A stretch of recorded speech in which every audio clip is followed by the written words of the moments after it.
Selain governance sebagai sebuah kerangka, dalam COVID 2019 dikenal juga dengan governance system atau sistem tata kelola.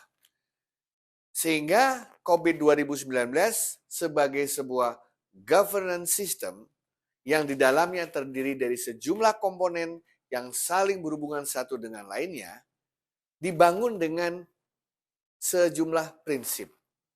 Ada 6 prinsip utama dalam sebuah governance system di COVID 2019. Yang pertama adalah provide stakeholders value.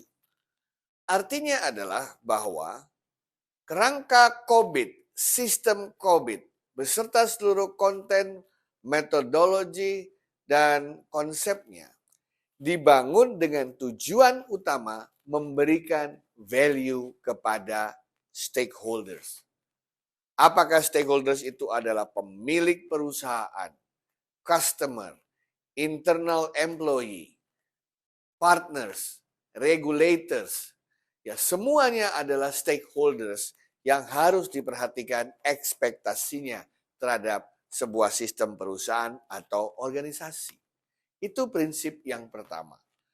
Prinsip yang kedua adalah dalam mengembangkan sistem governance itu dilihat secara holistik, secara menyeluruh. Tidak parsial-parsial satu domain dengan domain yang lainnya berdiri sendiri-sendiri secara sporadis dalam sebuah satuan organisasi atau perusahaan. Tetapi COVID melihat itu sebagai sesuatu yang utuh, menyeluruh, satu kesatuan. Sehingga dikatakan sebagai holistic approach.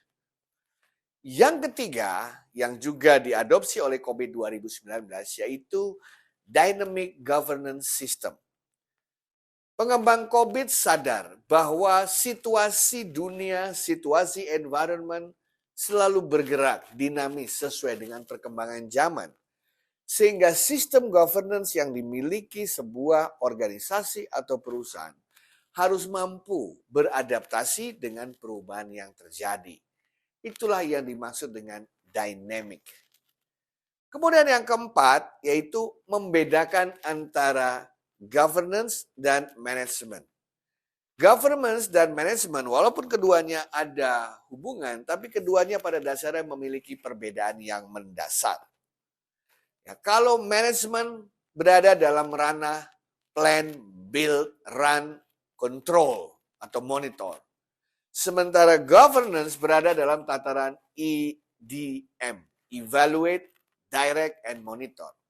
Kalau kita bicara governance, maka tugas kita adalah memastikan bahwa manajemen berjalan dengan baik. Sementara manajemen melakukannya. Persis seperti perbedaan steering committee dengan organizing committee dalam sebuah kepanitiaan. Itu prinsip yang keempat. Prinsip kelima adalah tailor to enterprise needs. Setiap perusahaan, setiap organisasi, walaupun berada dalam sektor yang sama, memiliki kebutuhan yang berbeda-beda. Dua organisasi bisa sama-sama bank, dua organisasi bisa sama-sama perusahaan transportasi, tapi pasti mereka memiliki karakteristik, ciri, dan kebutuhan yang berbeda. COVID 2019 disiapkan untuk bisa di-customize sesuai dengan kebutuhan mereka. Dan yang terakhir, yang keenam adalah end-to-end governance system. Bahwa tanggung jawab governance itu bukan hanya tanggung jawab atasan saja, tetapi end-to-end, seluruh pihak yang ada di dalam perusahaan.